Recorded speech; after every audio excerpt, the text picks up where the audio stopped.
الأيام سعادة لا تدوم. انقطع الصبي طه عن الكتاب لأن فقيها آخر يختلف إلى البيت في كل يوم يتلو سورة من القرآن ويقرئ طه ساعة أو ساعتين كل يوم، ويذهب بعد ذلك ليعبث ويلعب.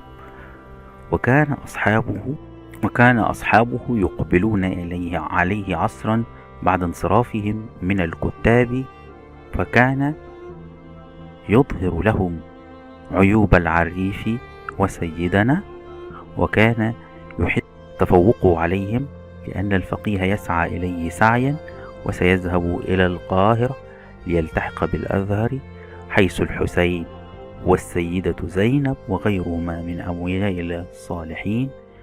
ولكن هذه السعادة لم تدوم طويلا، فقد توسل سيدنا إلى أبيه كي يعيده إلى الكتاب، فوافق على ذلك، وعاد طه إلى الكتاب كارها، وقد وبخ العريف وسيدنا أمام الزملاء على أخطاء ارتكبها، وقد نقلت أقواله إليهم.